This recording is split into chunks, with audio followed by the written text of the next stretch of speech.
Welcome to அரிச்சுவடி.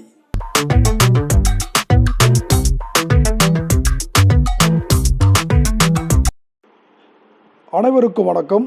நேர்காணல் இல்லாமல் 654 பணியிடங்களை நிரப்ப டிஎன்பிஎஸ்சி ஒரு புதிய அறிவிப்பை வெளியிட்டுள்ளது. அது குறித்த தகவலை தான் இந்த வீடியோவில் நம்ம காண இருக்கிறோம். அதற்கு முன்னாடி நம்முடைய சேனலை இதுவரைக்கும் சப்ஸ்கிரைப் பண்ணாதவங்க சப்ஸ்கிரைப் பண்ணிட்டு வீடியோவை தொடர்ந்து முழுமையாக பாருங்கள். தமிழ்நாடு அரசு பணியாளர் தேர்வாணையமான டிஎன்பிஎஸ்சி மூலம் தேர்வுகள் நடத்தப்பட்டு காலியாக உள்ள பணியிடங்கள் நிரப்பப்பட்டு வருகிறது. டிஎன்பிஎஸ்சி குரூப் 1, குரூப் 2, குரூப் 4 உள்ளிட்ட பல்வேறு வகையான தேர்வுகள் நடத்தப்பட்டு வருகிறது. அந்த வகையில் தற்பொழுது டிஎன்பிஎஸ்சி மூலம் ஒருங்கிணைந்த தொழில்நுட்ப சேவைகள் தேர்வுக்கு தகுதியானவர்கள் ஜூலை 26 முதல் விண்ணப்பம் செய்யலாம் என்று அறிவிப்பு வெளியாகி இருக்கிறது. 654 காலி பணியிடங்களை கொண்ட ஒருங்கிணைந்த தொழில்நுட்ப சேவைகள் பணிக்கான தேர்வு நடைபெற உள்ளது. இந்த தேர்வுக்கு ஜூலை 26 முதல் செப்டம்பர் 24 வரை விண்ணப்பிக்கலாம் எனவும், செப்டம்பர் 28 முதல் 30 வரை விண்ணப்பங்களில் திருத்தம் செய்யலாம் எனவும் அறிவிப்பு வெளியாகி உள்ளது.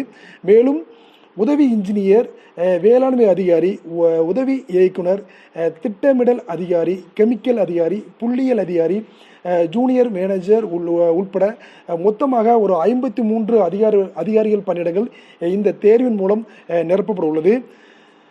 21 வயது நிரம்பிய அனைவரும் இந்த தேர்விற்கு விண்ணப்பம் செய்யலாம் எனவும், அதிகபட்ச வயது வரம்பு 32 எனவும் தெரிவிக்கப்பட்டுள்ளது. அரசு அறிவித்துள்ள சலுகைகள் படி பெரும்பாலான பதவிகளுக்கு 60 வயதிற்கு உட்பட்டவர்கள் விண்ணப்பிக்க முடியும். 2 வகையான தேர்வுகள் நடைபெறும். அதாவது தாள் 1 மற்றும் தாள் 2 என தேர்வுகள் நடைபெறும். தாள் 1 என்பது தமிழ் தகுதி தேர்வு, பொதறிவு மற்றும் தகுதியை உறுதி செய்யும் வகையில் தேர்வு இருக்கும். 2ஆம் தாளில் வேளாண்மை, பயோகெமிஸ்ட்ரி, பயோடெக்னாலஜி, தாவரவியல் உட்பட பல்வேறு பாடங்களுக்கு தேர்வு நடைபெறும்.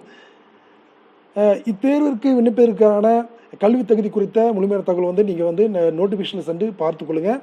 அக்டோபர் 20 அன்று தாள் 1 தேர்வு நடைபெறும். தாள் 2 தேர்வு வரும் அக்டோபர் 14 முதல் 23 வரை உதவி பொறியாளர், புவியாளர், வேதியியலாளர் உள்பட பணியாளருக்கு தேர்வு நடைபெறுள்ளது. மேலும் தகவலுக்கு டிஎன்பிஎஸ்சி இணையதளமான dnbc.government.in என்ற இணையதளத்தை சென்று பார்க்கவும். நன்றி, வணக்கம்.